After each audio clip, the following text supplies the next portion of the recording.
mangga kalebet, mangga Bu Eli nawis.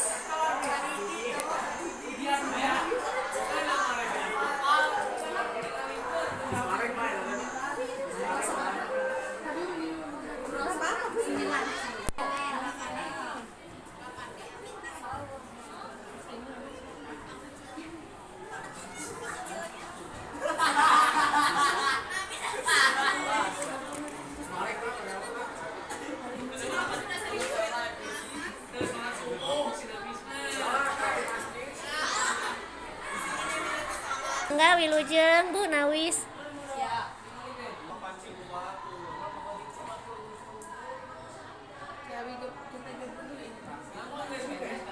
Mangga ibu-ibu isi daftar hadir. Mangga nawis lah, mangga bujur. Miring. Aku ruangan berapa? Ulah make kitu cenah. Assalamualaikum. Salam mangga. Aku ruang 5 ya. Di mana? Ruang mana? Sudah. Halus abi halus. Di mana ruang? Oh, ya. Terima kasih ya. Apa di mana? Halus. Makasih. Kegiatan kita menjadi calon baru calonnya menjadi calon guru penggerak gitu ya. Yang insya Allah sebetulnya ibu bapak juga lebih tahu ada yang layak tidak ada maksud menggurui ya. Yaitu ada kegiatan di udara atau online. Ya, seperti hari ini tuh sedang ada kegiatan elaborasi sebetulnya, cuma online ya. Kemudian ada juga untuk kegiatan yang di udara, ya. Kemudian juga ada instruktur, sama itu kegiatannya untuk di udara, yang kemudian untuk di lapangan namanya PP, pendamping praktik. Gitu ya, ternyata alhamdulillah sampai sekarang ini masih di sini, gitu ya, belum ke Papua. Ya, seperti itu. Ya, alhamdulillah nyabujur sedang ngangge koteka. Ya, dan kali kan budaya baik di sekolah kita. Contohnya apa, Cung? Membadai ngawaler. Contoh budaya baik di sekolah kita yang ininya anak-anak yang siswa gitu ininya. Ya. Ya, salam, sapa, gitu ya, sholat duha, apa lagi? Ya, buang sampah sesuai jenisnya, terus apa lagi? Ya, betul, apalagi bapak-bapak cacat ngawaler araya di pengker. Gitu ya, menciptakan budaya positif di sekolah kita, karena itu akan sangat membantu pada kelancaran proses belajar mengajar kita, ya. Dan yang paling penting untuk menciptakan budaya positif itu berawal dari diri kita sebagai guru, gitu ya. Banyak contoh yang baik. Kemudian lagi apa? Kemudian nah ini ya contohnya menyambut siswa ketika datang kita enggak, gitu ya. Tapi kita sudah berupaya minimal bergiliran, gitu ya, seperti itu. Kemudian atau pujian, gitu, itu adalah suatu reward, asal tidak berlebihan, gitu ya, asal tidak lebay, gitu kan, seperti itu ya, hargai, gitu ya. Seperti memberikan solusi, bukan berarti dekat dengan anak kita jadi tidak bisa memberikan nasihat, kita tidak bisa jadi menegur, itu salah. Tapi dekat dengan anak itu membuat kita bisa memberikan solusi atau mendengarkan masalahnya, ya. Iya.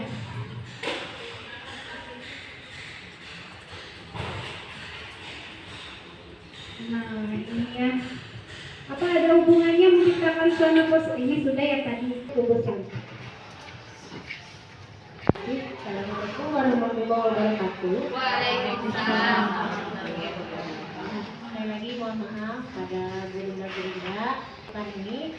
Yang kedua juga kita saling berbagi. Saya ingin mengajak rekan-rekan guru di sini mengetahui bagaimana perjalanan CGT. Tadi sudah disinggung oleh Miss Tina, betul sekali. Awalnya kita serem gitu ya, karena di sekolah kita itu baru pertama. Bagaimana penerapan disiplin di sekolah? Yang pertama itu memiliki aturan yang jelas dan konsisten. Sekolah kita sudah memiliki aturan di mana setiap ajaran baru atau MPLS, itu aturan sudah diedarkan ke seluruh orang tua dan ditandatangani. Yang kedua, memberikan pemahaman yang baik kepada siswa. Yang ketiga, mengenalkan konsekuensi dari pelanggaran aturan seperti yang sudah dilaksanakan, yaitu adanya Tafakkur Day tiap hari Selasa. Meningkatkan komunikasi antara guru, siswa, dan orang tua agar semua pihak terlibat dalam proses disiplin. Ini sudah sekali ya, karena wali kelas di kita itu kerjanya bisa dibilang 24 jam. Ya, jadi mau jam berapapun, mau malam takbiran pun, mau puasa sahur, pokoknya mah kita selalu menerima, selalu on, gitu ya. Itu keikhlasan, adanya keikhlasan dalam diri kita sebagai guru. Selanjutnya, sekolah juga bisa memberikan pembinaan dan pembekalan keterampilan sosial kepada siswa agar mereka dapat mengelola emosi dan konflik dengan lebih baik. Yang menciptakan suasana belajar yang nyaman dan ramah. Kan ibu-ibu juga kadang menciptakan ya, mewujudkan kelas impian bagi siswa. Karena kita kan mau belajar di mana? Di luar aja Bu, biar lihat yang main bola atau lihat yang senam, atau sambil di taman misalkan, itu kita menawarkan kepada siswa. Yang kedua, memastikan ruang kelas terorganisir dengan baik. Itu sudah tentu karena dengan adanya kesepakatan. Yang ketiga, membangun hubungan yang baik antara guru dan siswa. Alhamdulillah di kita sudah berjalan dengan baik dengan adanya tadi ya, membuka orang tua. Yang terakhir, memberikan dukungan dan perhatian ekstra kepada siswa yang membutuhkan bantuan tambahan. Nah, ini juga sudah saya lihat banyak guru-guru juga yang terbuka untuk mendengarkan keluh kesah anak-anak. Sehingga kita tahu kenapa sih si anak kayak gini, kenapa si anak kayak gini. Ternyata ada latar belakangnya.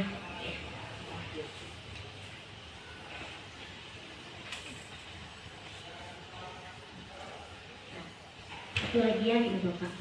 Apa saja harapan-harapan yang Anda ingin lihat berkembang pada siswa? Yang pertama, menjadi pembelajar yang disiplin dan mandiri, semangat belajar dimanapun, kapanpun, dengan moda apapun, meski tanpa kehadiran guru secara langsung. Yang kedua, memiliki ciri khas murid yang berakhlak mulia, taat pada agama, menjaga sopan santun, menghormati yang lebih tua, menjaga komunikasi yang baik dengan sesama, dan memiliki rasa peduli akan lingkungan sekitar mereka. Ini harapan-harapan yang ingin kita capai kepada murid-murid yang digabungkan atau disambungkan dengan visi kita ya. Mau bertanya atau mendiskusikan atau sharing, enggak, silakan. Ya, assalamualaikum warahmatullahi wabarakatuh. Kita lanjutkan ya, diseminasi budaya positif di dalam institusi. Dan satu lagi ada tentang keyakinan kelas.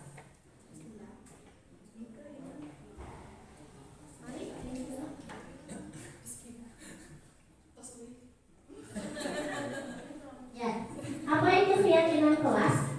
Kalau misalkan di kelas ya Ibu Bapak, di kelas itu kan biasanya suka ada peraturan kelas ya. Nah, di sini yang dibetulkan dari pembelajaran CGP ini yaitu keyakinan kelas. Bedanya apa kira-kira antara peraturan kelas dan keyakinan kelas? Coba. Ayo, menurut Ibu ya, kelas itu sesuatu yang bisa berdiri? Oh iya. Keyakinan kelas itu mungkin sesuatu yang sudah diyakini, disepakati mungkin. Ya, terima kasih. Belum ada lagi yang mau menjawab keyakinan kelas? Bedanya sama Miss di sini. Ada lagi? Ya, Mister? Oh ya. Ya. Stand up. Stand up.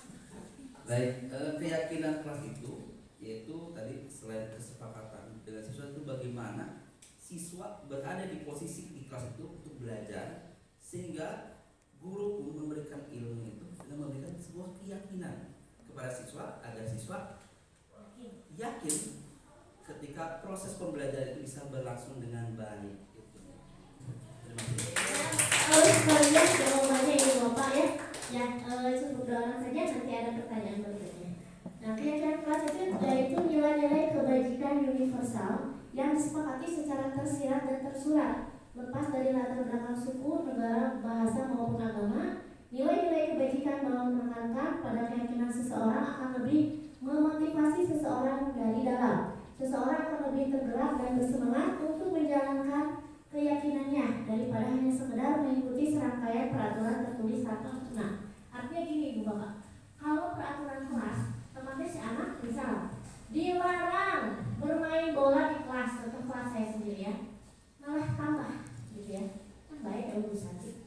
Nah, di sini makanya diganti kata-kata yang menekankan keyakinan kelas, karena di sini ada nilai-nilai kebajikan universal. Nanti kita lihat ya.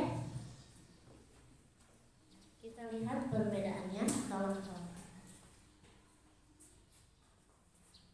Nah, ini ada tahapannya. Yang pertama, keyakinan kelas bersifat lebih abstrak daripada peraturan yang lebih rinci dan konkret. Jadi ini perlu pemahaman yang mendalam, nggak hanya jangan, dilarang gitu ya. Yang kedua, keyakinan kelas berupa pernyataan-pernyataan universal. Seperti apa contohnya pernyataan universal itu? Seperti yang mengandung yang pertama, saling menghormati, menghargai, tertib, taat. Nah itu nilai-nilai kebajikan universal. Yang ketiga, pernyataan keyakinan kelas senantiasa dibuat dalam bentuk positif. Jadi bukan kalimat negatif seperti tadi. Jangan buang sampah, dilarang. Nah itu kita hindari untuk membuat keyakinan kelas ya. Selanjutnya, keyakinan kelas hendaknya tidak terlalu banyak sehingga mudah diingat dan dipahami oleh semua warga kelas. Nah, jadi nggak terlalu banyak, boleh sampai 20. Hanya 5 saja, tapi mencakup 5 atau 3 nilai kebajikan cukup ya. Selanjutnya, semua warga kelas hendaknya ikut berkontribusi dalam pembuatan keyakinan kelas lewat kegiatan curah pendapat. Nah, di sini diskusi dulu ya, didiskusikan mau apa saja nih di kelas. Misalkan di kelas saya itu Bu anaknya main bola wae. Nah, kita harus bikin berembuk bagaimana gitu ya. Selanjutnya, bersedia meninjau kembali keyakinan kelas dari waktu ke waktu. Jadi, dievaluasi kembali apakah keyakinan kelas ini perlu nggak nih? Oh, udah bagus, berarti kita cari yang lain atau ganti gitu ya. Nah, ini contohnya ya, Bu Bapak. Ini dari SMP CGP yang tahun lalu yang sudah divalidasi. Misalkan bekerja sama menjaga kebersihan kelas. Biasanya kita apa? Kira-kira Ibu Bapak. Ini saya sudah ganti menjadi bekerja sama menjaga kebersihan kelas. Ya, mangga. Dilarang buang sampah sembarangan. Apa lagi? Ada lagi yang mau menambahkan? Menjalankan tugas piket sesuai yang sudah dijadwalkan. Oke, bagus. Ada lagi? Dilarang mencoret-coret meja. Dilarang mencoret meja. Betul. Itu bisa 3 ya. 3 dari peraturan kelas dibuat menjadi keyakinan kelas. Itu apa? Bekerja sama menjaga kebersihan kelas. Itu kata-katanya juga sudah positif. Selanjutnya, saling peduli, menghargai dan membantu satu sama lain ya. Misalnya apa? Kalau di peraturan kelas yang biasa apa kira-kira itu Bapak? Tidak boleh membuli teman. Tidak boleh membuli teman, betul. Apa lagi? Menjemput guru ke ruang guru dan membawakan barang bawaan. Masya Allah. Semuanya ya.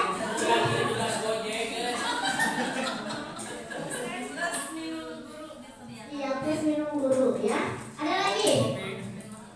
Selain membantu guru membawakan semua, ada lagi yang menggunakan tadinya kata jangan jadi dilarang. Jangan mengejek nama orang tua, gitu ya.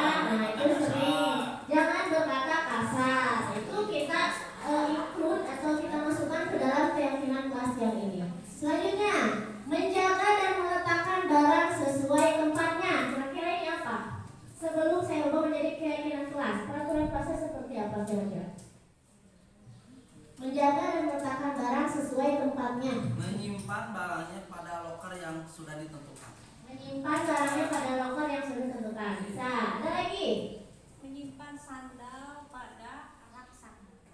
Menyimpan sandal pada rak sandal. Ada lagi? Jaga kerapihan kelas. Jaga kerapihan kelebihan kelas. Atau ada yang mungkin yang masih kata jangannya atau dilarangnya? Ada? Jangan mengambil barang orang lain yang bukan miliknya. Nah, itu asalnya seperti itu. Jadi dibuatlah keyakinan kelas. Selanjutnya, tepat waktu dan aktif di kelas. Kira-kira kata peraturan kelasnya apa? Sebelum ada keyakinan kelas yang ini. Jangan terlambat masuk kelas. Betul. Apa lagi? Jangan sering ke toilet. Jangan sering ke toilet. Bayar uang kas tepat waktu. Boleh. Tepat waktu. Betul ya, Miss ya? Ya, betul. Selanjutnya, mengerjakan tugas tepat waktu. Nah, Setuju. Ada? sebelumnya apa peraturan kelasnya? Ada yang mau? Ketinggalan PR bayar denda 2.000. Oke, tidak mengerjakan seperti di IPA ya, dan bisa pakai setelah tugas kurangi 1 kali 5 poin, gitu ya. Dan itu sebetulnya tidak boleh. Terima kasih ya. Berarti sudah paham ya Ibu Bapak ya. Jadi menggunakan kalimat positif di sini ya. Hindari yang negatif. Sekarang kita masuk ke definisi restitusi. Sebenarnya apa sih restitusi? Nah, ini lebih ke penanganan ya. Mungkin Bu Upi ya lebih paham tentang segitiga restitusi nanti ya. Restitusi adalah restitusi adalah proses menciptakan kondisi bagi peserta didik untuk memperbaiki kesalahan mereka sehingga mereka bisa kembali pada kelompok mereka dengan karakter yang lebih kuat. kira-kira sebelum ke mendalam lagi tentang restitusi, Bu Upi pernah ya tentang restitusi? Soalnya ini berkaitan dengan penanganan karena di kelas itu kita tidak hanya mengajar saja, tapi harus menangani siswa. Misal ya, contohnya ketika belajar ngobrol, apa yang kita akan lakukan ya? Di sini saya akan menjelaskan 5 kontrol. Stop pula. Peringatan memori penuh. Akibat sutradarana teh jelas. Naik. Nu mimiti mah alus, teu loba ngomong ya. Si Bu Elis jeung eta mah alus. Eka dieu abi ruang sabaraha? Abi ruang sabaraha? Mangga Pak Ustad. Mangga Pak Ustad. Wah, ya astagfirullahaladzim, ya Allah. Ya. Oke, selanjutnya apa itu restitusi akan dijelaskan oleh Miss Tina rekan saya. Silakan.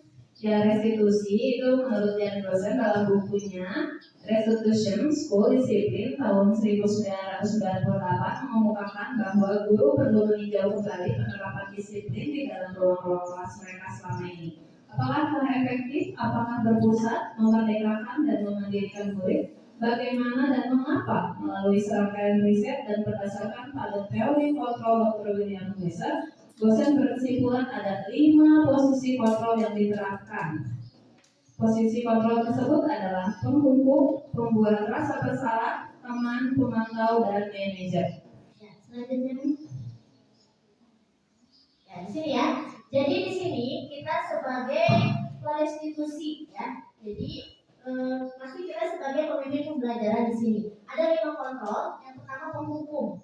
Penghukum kita kadang, saya terutama ya, kadang berprofesi sebagai penghukum kepada siswa. Misal berdiri, gitu ya.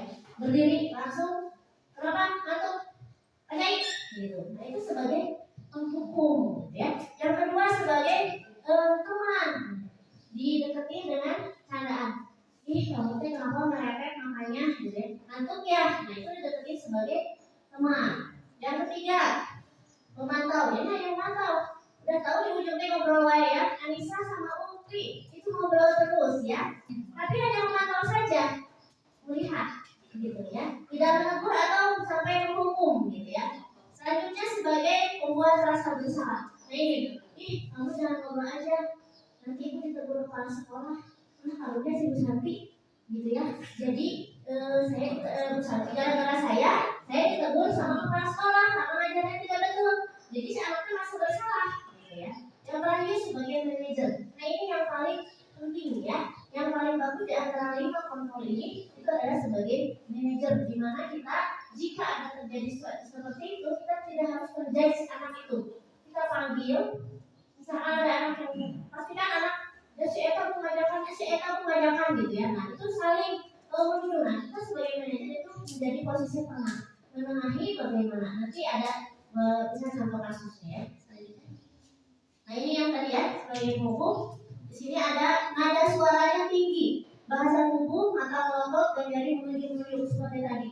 Kamu, nah itu kita sebagai posisi sebagai hukum. Selanjutnya membuat rasa bersalah. Nah yang tadi ya. Nada suaranya mengelas harus sedih, bahasa tubuh kelapaan pada anak. Ih kamu mah ini gitu ya, jangan juga sedih gitu, saya ingin kepala sekolah. Nadanya seperti itu. Selanjutnya, nah kalau sebagai teman kita sambil akrab bercanda, hey guys, gitu ya. Jadi kita masuk ke posisi teman. Selanjutnya, nah yang memantau tadi ya. Jadi biasa aja, gitu hanya memantau saja. Nah, ini yang terakhir menurut saya yang paling penting yaitu sebagai manajer, gitu ya.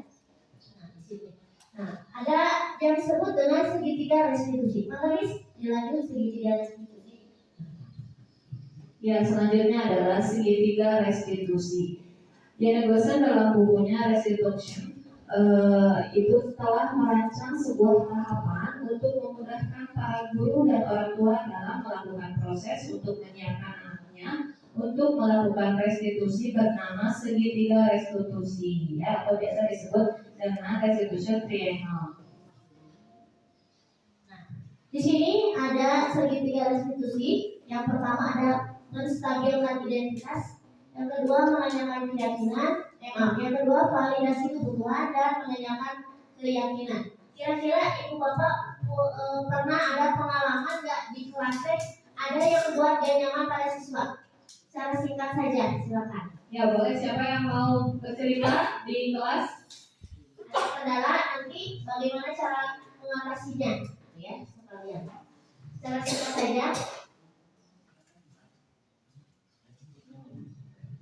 Ya, Bu Fitri.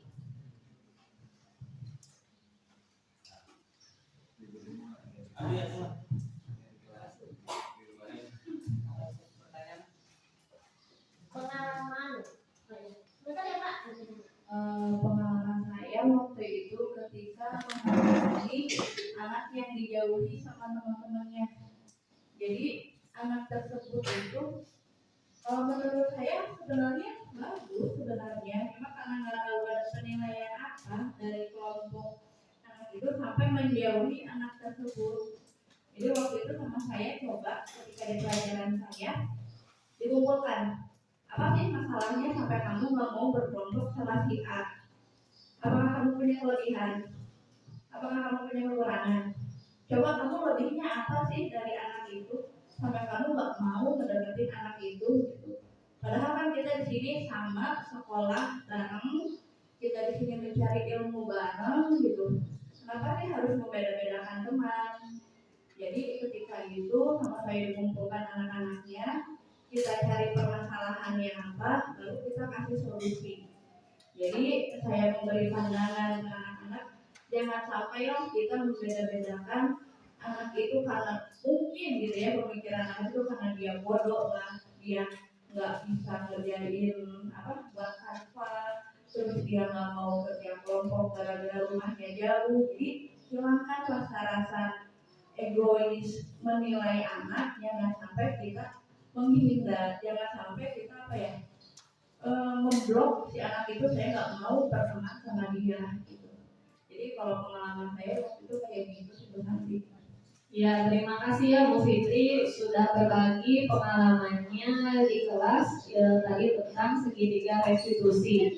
Ada lagi? Tadi Pak Cucu mungkin mau sharing juga pengalaman di kelasnya seperti apa. Silakan untuk sama-sama kita boleh ceritakan kepada rekan-rekan ya. Silakan Pak Cucu.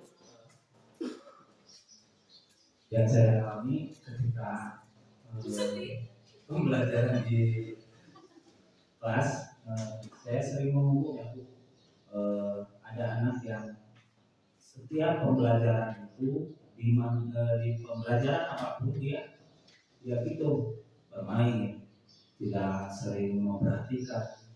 Saya sering memarahi, cuman ya dampaknya anak masih belum belum sadar, mungkin itu karakter seorang anak ya. Masih di usia-usia anak-anak itu ya, mereka belum sadar karena belajar itu benar-benarnya harus gini, kalau dimarahin ya jadi masih tetap gitu ya, selalu ditunjuk dimarahin tapi tetap ya membuat kesalahan terus. Nah, itu aja. Ya, terima kasih ya pada Pak Cucu yang sudah berbagi juga tentang pengalamannya di kelas. Silakan mungkin ada Bu Santi. Ya mungkin kalau berdasarkan pengalaman saya pernah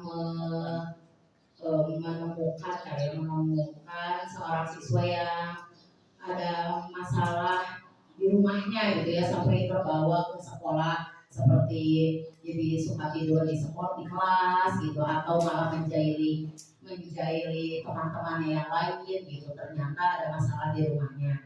Ya saya berusaha untuk menjadi teman gitu ya, jadi saya coba pancing misalnya dengan bertanya selayaknya teman. Waktu itu dia kan senang banget main game, jadi ceritanya saya suka main game yang dia sering main gitu, padahal saya enggak, cuma saya sotoy aja gitu ya, agar masuk dulu ke dunia dia gitu, sampai akhirnya masuk. Awal-awal mungkin ngobrol tentang game, lama-lama akhirnya terkuak kenapa dia bisa berperilaku seperti itu di kelas gitu. Itu paling kalau dari saya.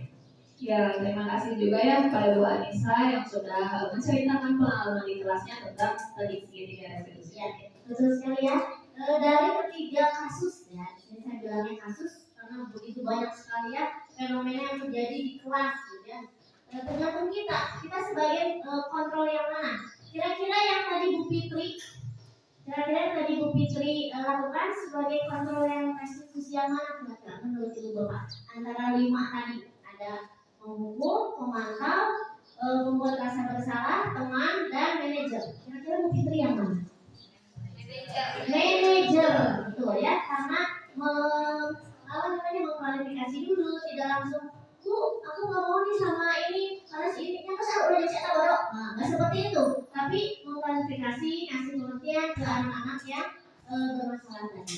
Yang kedua tadi, yang dari Pak Cucu, kasus Pak Cucu, kira-kira Pak Cucu sebagai apa nih? Selalu ujuk-ujuk, marah-marah terus, gitu ya. Itu sebagai apa? Sebagai penghukum, betul ya. Yang ketiga tadi yang Bu Anissa kira-kira sebagai apa? Sebagai teman, betul. Pertanyaannya, apakah setiap pembelajaran kita nggak boleh sebagai penghukum, harus sebagai teman, atau harus sebagai manajer, atau kelima-limanya harus kita miliki? Kira-kira kalau Bapak Ibu seperti apa?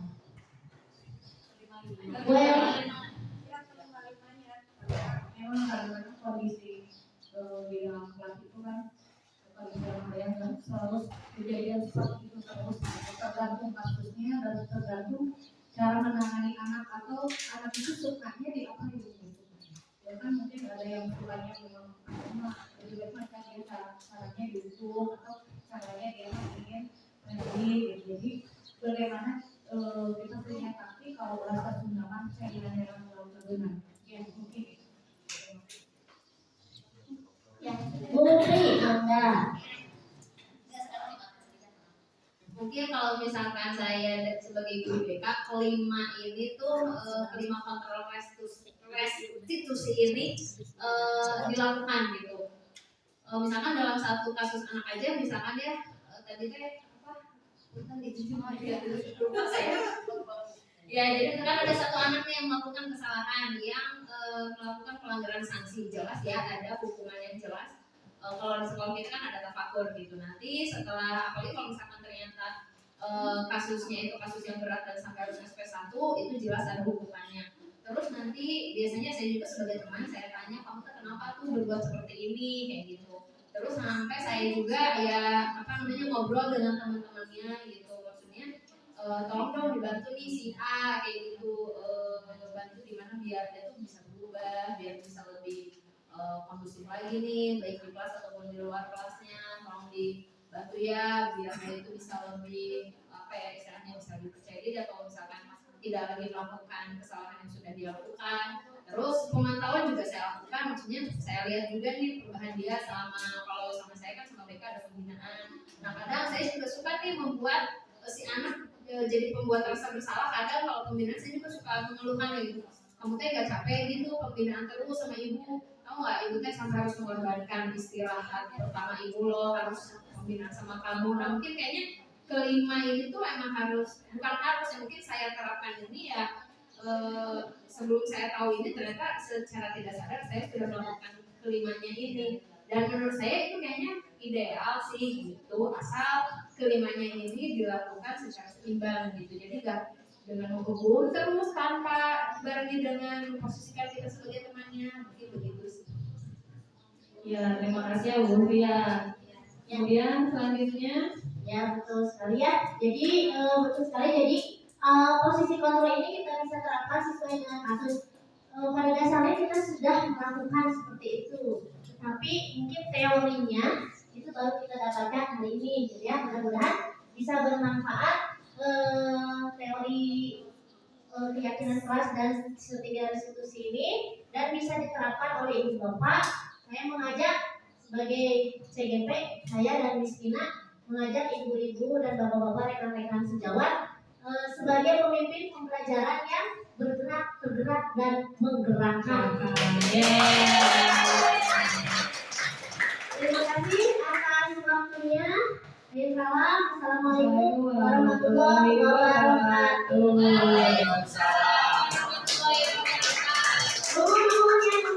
Assalamualaikum warahmatullahi wabarakatuh. Perkenalkan, nama saya Naufal Irfan Fauzan, kelas 7E Hamzah bin Abdul Muthalib. Setelah saya melakukan segitiga restitusi bersama Miss Vina, saya merasa senang dan menyadari kesalahan saya, dan saya akan memperbaiki diri saya. Terima kasih, saya jadi bisa kembali lagi ke kelas saya. Terima kasih Miss Vina. Assalamualaikum warahmatullahi wabarakatuh. Perkenalkan, nama saya Titani Salemah Damanik anak kita dari kelas 7A Abu Bakar Siddiq. Setelah saya membuat keyakinan kelas dengan Miss Vina, saya merasa senang karena keyakinan kelas yang dibuat berdasarkan kita bersama